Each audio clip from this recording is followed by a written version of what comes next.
Hi, it's Sean with IlmoEntertainment.com. I'm here with Neil from Clutch. Full Fathom 5 is out. It's a DVD. And, how long was that in the works? Well, the DVD proper, probably I guess about 4 months or so. 4 months. But we had been trying to make a DVD for 10 years. It's just we're not very, I don't know, camera friendly as a band. Right. And it took a while to find the right person. Finally did. His name's Agent Ogden, who works a lot with Les Claypool. Okay. And he kind of came along, and hopefully that'll be the first of, of an installment. So, but I'm pleased with it. And how'd you find AJ, you said, right?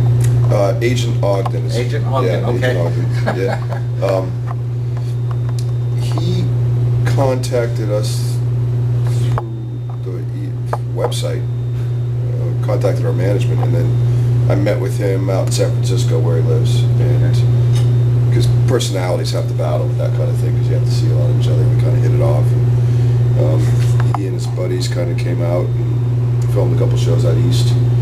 We were trying to get one show all, like, from beginning to end, and that never happened because of just gremlins, either a technical problem or, like, in Colorado, my voice gave out halfway through the show, but so we kind of ended up with more of a compilation, but I still think that worked out pretty well. Yeah. For those that haven't seen it, you want to talk a little bit about what's on it, any surprises and stuff?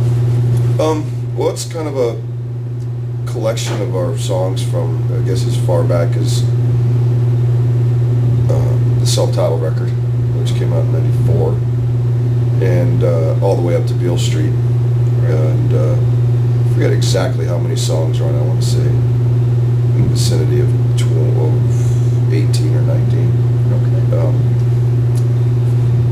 It's kind of like our shows. It's not it's pretty much just what you see is what you get. Right. Didn't rent any pyro. And, it's about the music with you guys, it seems, and it's about touring and being out on the road, right? Yep. That's where it's at. I mean, how does being out on the road, being in this business, changed and influenced what you do today? You've been doing it a long time. Well, things have changed quite a bit. I think, now we, just us speaking of for ourselves, we're in a position where we, after a long period of time, are completely self-sufficient. I can't say that, going with major labels was a mistake, because in a lot of ways that allowed us to kind of cash in on that down the road with, having had tour support or what have you. We never had any delusions of hanging gold records on our walls. We just wanted to go out and play music and see what happened. And it's great fun. And I always have to remind myself, is even a bad show or a crappy club, you're not going to be there the next day, and it sure beats working in a cubicle. Sure. And it's probably the best education you can get, going out and touring the world and meeting people in a very real way, not in a tourist way. Right. Yeah, you're definitely involved in what's going on. When you've toured, I mean, favorite band you've played with, band you want to play with? Or? Oh boy. Wow. There's a lot of great bands that we played with. I mean, so many, I can hardly even begin to list them. I mean, literally dozens and dozens. Sure. There's always, bands. I mean, I would love to tour with AC/DC. Yeah. But then again, that would probably be a really hard band to open up for. So maybe I wouldn't want to do that. We've always kind of had the philosophy we'll play anywhere with anybody. But, it's not. It's very, I think, arrogant to say we won't play with them because their fans are this or their music is that. At the end of the day, it's just rock and roll. Right. You got your own label going, Weathermaker. How does that affect, music piracy, music trading, that type of stuff? I mean, what's your take on that? Especially now you get the label. Yeah, well, I can't really point any fingers about downloading music and trading stuff. I do it. Right. So I can't really say, you can't do that to my music, because I, borrow, people's, MP3s all the time, and it's rare that I'll buy an album unless it's a band I really feel strongly about, and I will buy the album, and I think that will happen with us, with the core audience. And sure, people will burn the record. Yeah. We've never really made, any significant amount of money selling records. We make Right. our income touring. Right. And I see reports now, people saying, well, it's the touring bands that will make, you have to start touring, and for us, that's old news. Right. We've been doing that for close to 20 years. And so we're pretty comfortable where we are. And it's fortunate that we live in a day and age that with the internet, you can cut out a lot of the middlemen.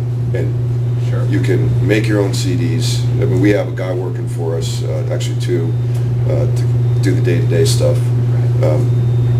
But there's no reason not to do it. I wouldn't, unless you have it in your head that you're going to be the world's biggest superstar and you need the support of big-time records, Right. then do that. But I think we have a pretty good idea of what we are. Yeah, so like as far as maybe future music would be released online versus pressed on a CD, or would you still press the CD? Oh, we'll press CDs, Yeah. and I also see vinyl for some reason is coming back too. Yeah, yeah. I think that's, one cool idea I saw with a band Graveyard that we toured with last summer is you buy the vinyl, and in the vinyl there's a voucher, a code, and you go onto a website and put in this code and it downloads the MP3 version of the vinyl. Nice. So it's cool because you get the cool artwork size of the 12 by 12, Yeah.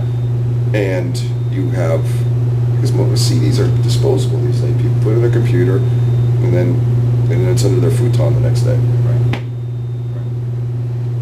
Well, so what's next for Clutch? I mean, what do you guys want to do next? We are March 13th or March 9th, I think. We're going into the studio. Okay. We're going to record the next Clutch record. Okay. We've got about 10 songs written. We probably need to write a few more between now and then. But we've been recording riffs for the past year and a half, and it's a matter of kind of sorting through them all. And we're going to do that. That'll probably get the record out in July. And once that's out, we'll start supporting that record. Yeah, of course. And our side project, the Bakerton Group, that record that we recorded in November, that comes out this coming Tuesday, the 17th. That's El Robo. Yeah. And obviously the Bakerton groups were playing a lot of the music off there live Mhm. during the shows. Yeah, we've been doing like a quick, 35-minute set Okay. with the Bakerton Group, trying to push that and get greater visibility, because I think there's a lot of people that don't know that it exists. Right. So Or they don't know the connection. Yeah. Some people don't even know the connections. this is pretty much in their face. There's no mistaking it when we say hi, we're the Bakerton Group, and sometimes people look a little confused. But that's okay. You got to stir the pot a little bit. Yeah. And you said the 17th, that's available on iTunes, on the websites. Yeah, you'll be able to get it through, I don't know if you're going to be able to get it through iTunes yet. Okay. That might not be on the 17th, but it'll be available in a lot of stores. We have distribution through Red. Okay. Then you can go to prorock.com or weathermakermusic.com, and you'll find out how you can do that. Okay. Well, Neil, thanks for your time. I Sure.